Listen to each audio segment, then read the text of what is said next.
नमोकार मन सुना देना। ऐसा मत करना कि बगल में कोई मुर्दात अंतिम श्वास ले रहे हो और तुम कहो मेरे संग के नहीं है इसलिए मैं तो नहीं जा पाऊंगा। ऐसे विचार मन में मत लाना। ओहो गोपाल दास जी, आपको इसलिए मैंने खड़ा किया था कि श्री राम का जीव जब पद्म के पर्याय में था, उन्होंने मार्ग में जा रहे थे और चलते चलते उनको एक बैल दिखाई दिया। एक ऐसे चित्र भी मंदिरों में लगाना चाहिए। उज्जैन के पास बड़नगर एक गांव है, बड़नगर, आपने नाम सुना हो? तो बड़नगर में एक जिनालय के नीचे वो चित्र बना हुआ है कि बैल के मुख से फैन निकल रहा है, आंखों से आंसू निकल रहे हैं और श्री राम का जी पद्म की पर्याय में बैल के कान में महामंत्र नमोकार सुना रहे। बैल को संबोधन कर रहे हैं ज्ञानी भैया, बैल को संबोधन कर रहे हैं। अब देखना रेस्ट, संसार में पापियों की संख्या बहुत है, लेकिन महापापी मात लड्डू बे हैं जो उपकारी के उपकार को भूल जाते हैं। जिसने जरा सा भी आपका उपकार किया हो कभी जीवन में भूलना मत। पदस्या अक्षर से दातारम पापी, कहा पुनः धर्म देशना। लोग ऐसे हो चुके, दीक्षा लिए, शिक्षा पाई, गुरु को ही भूल गए, गुरु बदल लिए। मित्र, हरिवंश पुराण में लिखा है एक अक्षर, एक पद, एक वाक्य किसी ने सिखाया हो वो तुम्हारा गुरु होता है। फिर जिसने धर्म की देशना दी हो उसको भूल जाए, ये कैसे संभव हो सकता है? का पुनर्धर्म देशना। जितने पुराण शास्त्र हैं समझ तो सागे, उनके श्लोक भी याद करना चाहिए। अमृत भरा है पुराणों में, अमृत। तुरंत सीधी कथा अपन पढ़ के चले गए ना तो मालूम ही नहीं चलता। जब यहां में श्लोक सुना तब तुमको लगता है ये कहां से बोल रहे हैं। मित्र, हरिवंश पुराण से बोल रहा हूं, वो कथा सुना रहा हूं कहां से? पद्म पुराण से सुना रहा हूं। ज्ञानियों, जब आज रविशरण स्वामी लिख रहे हैं श्री राम का जीव पद्म की पर्याय में एक बैल मुख से फैन निकाल रहा था और आंखों में पानी बह रहा था, ऐसे काल में करुणा से पूरित होकर के पद्म ने जाकर के, इसलिए उस ग्रंथ का नाम पद्म पुराण क्यों रखा? पद्म की पर्याय में उन्होंने महान काम किया और जब नमोकार मंत्र सुनाया, भैया इन्हें मात्र जानवर भी मत कहो, जानवर ही कहो। वर का अर्थ होता है श्रेष्ठ, सो श्रेष्ठ प्राणी हो, उसका नाम है जानवर। आओ जानवरों, तुम ही जानवर हो जाओ। मालूम इनकी अशोक नगरी घटना बताऊं मैं आपको। 15-16 बैलगाड़ियां एक साथ चली जा रही थी और एक भी गाड़ी पर कोई सवार नहीं था। आपके चौधरी अशोक है अध्यक्ष जी, रमेश चौधरी और वर्धमान के पिता सुमित भैया, सुमित अखा, ये लोग मंदिर बनवाना चाहते थे। बोले महाराज जी हम अपने खेत में जिनालय बना रहे हैं, आप स्थान देख लो एक बार। वकील साहब उनके खेत में वापस नगर में आ रहा था मंदिर की ओर, रास्ते में 15-16 गाड़ियां बैलगाड़ी चली जा रही थी, एक भी गाड़ी पर एक भी चालक नहीं था। इन भैया से पूछा, ये ज्ञानी लोग थे साथ में, मैंने भाई ये क्या? बोले स्वामी ये बैल इतने पड़े हुए हैं, मालिक इनको माल भर देता है, ये सीधे मंडी में मिलेंगे, वहां से माल उतार लिया जाता है, ये सीधे वहां से अपने आप जो आगे गाड़ी चल रही है, आगे के बैल सरदार हैं, ये लेके जाएंगे। जहां मुड़ते हैं कितनी वाहन आए, कितनी कुछ हो जाए, आज तक कोई घटना नहीं घटी है, अपने आप सीधे निकल जाते हैं। और मैंने कहा अहो भाग्य मित्र, जिस नगर में बैल इतने सीधे साधे हो तो मनुष्य कितने सीधे होना चाहिए। सुन वकील भाई, ये सत्य घटना है ना, साथ में आप थे ना मेरे। अब से पूरे बैल चले जा रहे थे। और जैसे ही मैंने कहा ठीक है, कम से कम इन बैलों से लोग सीख लें, बिना घटना के अपने मालिक की आज्ञा से चले जा रहे हैं। सुदर सागरी अपने मालिक की आज्ञा से कहीं मुड़ के नहीं देखते हैं। धन्य वे बैल जो अपने मालिक की आज्ञा में चलते हैं, धन्य वे शिष्य जो अपने गुरु की आज्ञा में चलते हैं, कहीं मुड़ के नहीं देखते हो। यदि शिष्य अपने गुरु की आज्ञा में नहीं चले, पुत्र अपने पिता की आज्ञा में नहीं चले, तो अशोक नगर के बैलों का अपमान हो जाएगा। उनको उपमान नहीं दे पाएंगे, वे अपने मालिक की आज्ञा में चल रहे थे। मालूम, श्री राम के जीव ने नमोकार मंत्र सुनाया। ये नमोकार मंत्र दादा गोपाला जी आजकल का नहीं है, अनादि सिद्ध मंत्र है। श्री राम भूमि का जब शिलान्यास हुआ है ना, उसमें भी नमोकार मंत्र रखा गया। और अभी आपके मोदी जी ने एक नई दिल्ली में लोकसभा का शिलान्यास किया, उसमें भी महामंत्र नमोकार का पाठ करवाया गया। तो मतलब ये देश के हर एक श्रेष्ठ मनुष्य को मालूम है कि संसार में सर्वाधिक बीजाक्षरों से युक्त कोई मंत्र है, 84 लाख मंत्रों का स्वामी है, उसका नाम नमोकार महामंत्र है। एक दो नहीं, 84 लाख महामंत्रों का स्वामी है। सोमदेव सूर्य ने लिखा कि जगत में मंत्रों की संख्या बहुत है, पर मुझे तो नमोकार महामंत्र ही दिखाई देता है। कभी इन आचार्यों को ही पढ़ लिया कर भाई।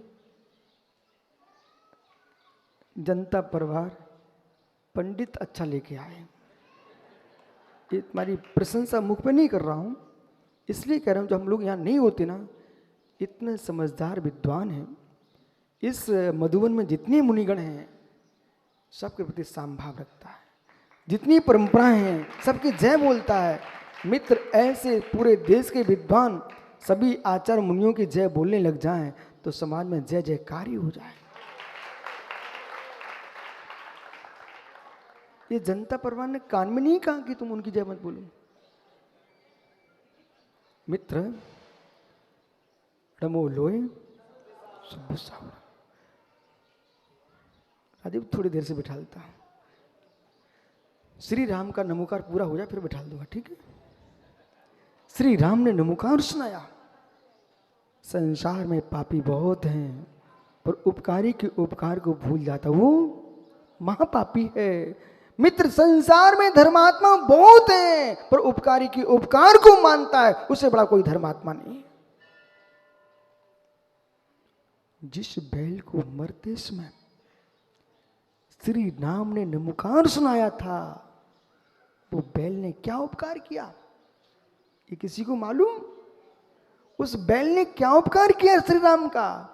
मर करके वही जीव बैल का सुग्रीव हुआ। कौन हुआ? वही बैल। देखो मेरे तो रोमटे खड़े हो गए हैं। वही बैल सुग्रीव हुआ। और उस बैल के जीव सुग्रीव ने, मेरे मित्र, जब सीता का हरण हुआ तब श्री राम के लिए कितना सहयोग किया, सारे इतिहास में मालूम है। मरते मरते बैल को नमोकार सुनाया।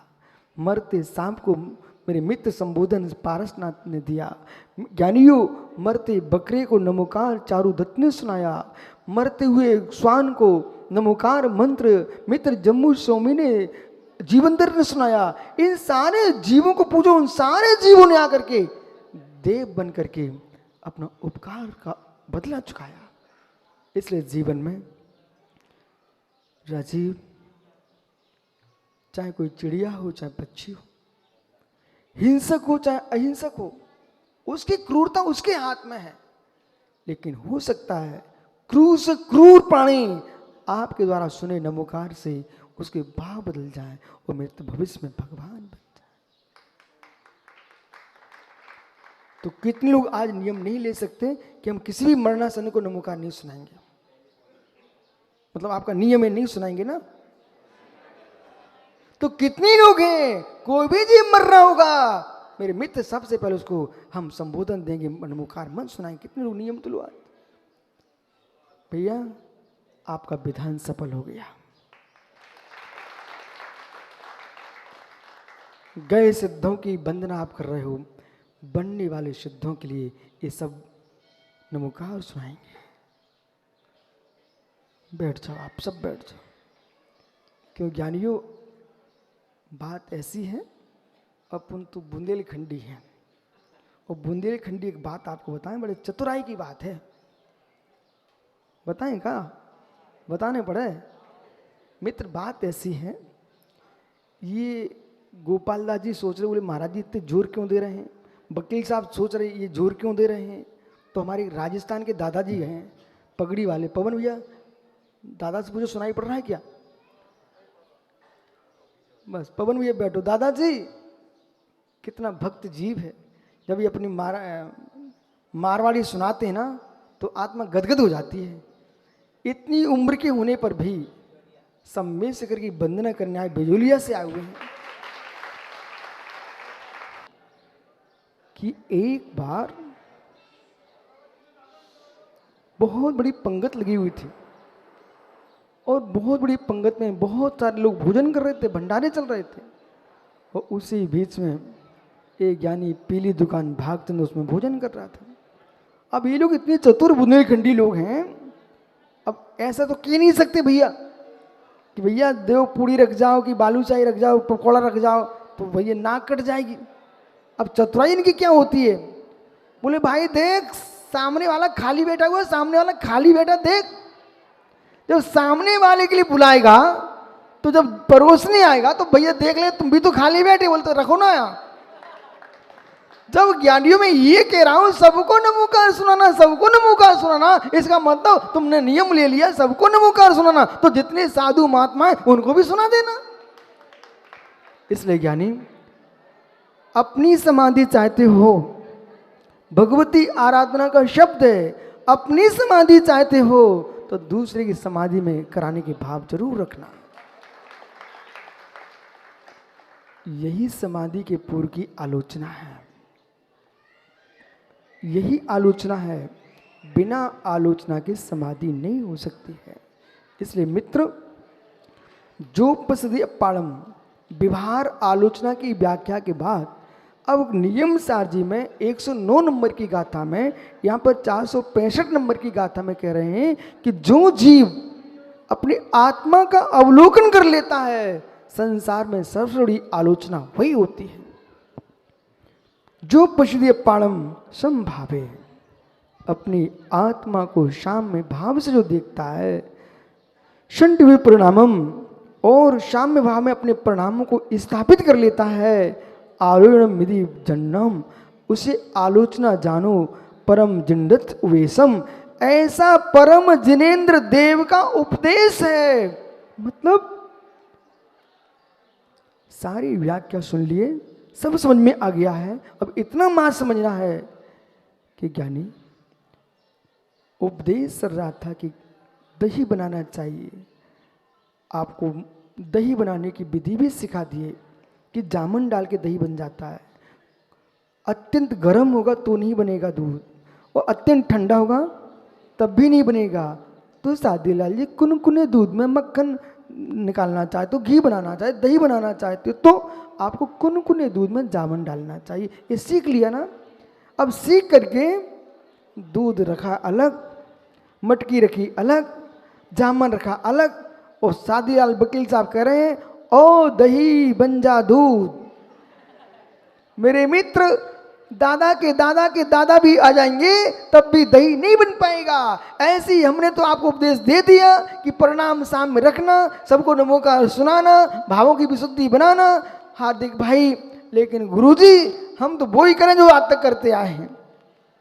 ऐसा नहीं होगा ज्ञानी। वहां पर जैसे आपको दही दूध में जामुन डालना पड़ेगा, ऐसे आज से भगवान कुंद कुंद देव कह रहे हैं, आज से ही, अभी से। अभी अभी सभा में किसी ने जरा सा धक्का मार दिया, मेरे मित्र मुड़ के उसमें तुम्हारे भावों से पूछा जाएगा कि शरीर में धक्का तो दूसरे ने लगाया, पर भावों में धक्का तो तुमने ही मारा। उसमें गुस्सा ना करते तब मैं कहता कि तुमने दही बनाने के लिए दूध में जामुन डाल दिया। अनुकूलता पर, सुब्रत सागर जी अनुकूलता पर सभी मित्र बन के मीठी बातें करना जानते हैं। जो प्रतिकूलता पर मीठा कहना जानता है उसका नाम पारसनाथ होता है। इसलिए महात्मा श्रवास सागर जी, समय देख करके जामुन डाला जाता है, मौसम देख करके जामुन डाला जाता है, और मौसम देख करके मट्ठा से दही से मक्खन निकाला जाता है। गर्मी के मौसम में माताओं कभी घी निकाला क्या? बनाया कभी मक्खन? लगता तो नहीं है, क्योंकि मिक्सी वाले सब मिक्स करना सीख गए, सब बनाया है। अच्छा, तो मेरा प्रश्न है आपसे, यदि बनाया है, यदि गर्मी में मक्खन निकालना है तो मट्ठे में कौन से पानी का छींटा मारना चाहिए? हैं? ठंडी का मारना। अच्छा, और ठंडियों में बनाना है